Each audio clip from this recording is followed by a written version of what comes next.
Imagine waking up one morning and being told you have just 2 weeks to leave a country you've called home for years. No warnings, no negotiations, just pack your belongings and go. Now imagine millions of people trying to do just that at the same time. And the only thing many of them could afford to carry their lives in was just this simple plastic bag. Today, almost every Nigerian knows it as the Ghana must go. But here is the crazy part. The bag didn't come from Ghana. And the story behind its name is one of the most controversial chapters in West African history. To understand this story, we need to travel back in the 1970s. Nigeria was very rich. Very, very rich. The oil boom had transformed the country into one of Africa's biggest economies. Money was flowing. Construction projects were everywhere. Businesses were expanding. And opportunities seemed endless. People from different West African countries saw Nigeria as the land of opportunity. Thousands of immigrants arrived from countries like Ghana, Benin, Togo, and many other countries. Among them, Ghanaians formed one of the largest communities. Many worked as teachers, became traders. Others found jobs in transportation, construction, and small businesses. For many families, Nigeria had become a second home. But that would not last forever. By the early 1980s, Nigeria's economy began facing serious challenges. Oil prices dropped. Unemployment increased. The government struggled to maintain prosperity of previous years. As economic hardships grew, many Nigerians blamed foreigners for taking jobs and putting pressure on public services. That came a decision that would change millions of lives. In January 1983, President Shehu Shagari ordered all undocumented immigrants to leave Nigeria. The deadline? Just 2 weeks.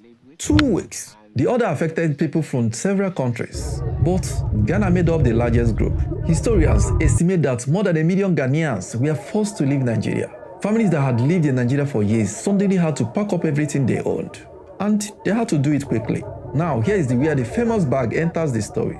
Most people couldn't afford expensive luggage. They needed something cheap, something strong, something that could almost hold everything they owned. The answer was a woven plastic bag that was already common in the local markets. People packed clothes, household items. Everything went inside these bags. As thousands of Ghanaians carried them during mass departure, Nigerians began calling them Ghana must go. And the name stuck. What's interesting is that the bag itself wasn't invented in Ghana, nor was it used exclusively by Ghanaians. But history had attached the name to one of the biggest migration events in West Africa. But here is what many people don't know. The story didn't end in 1983.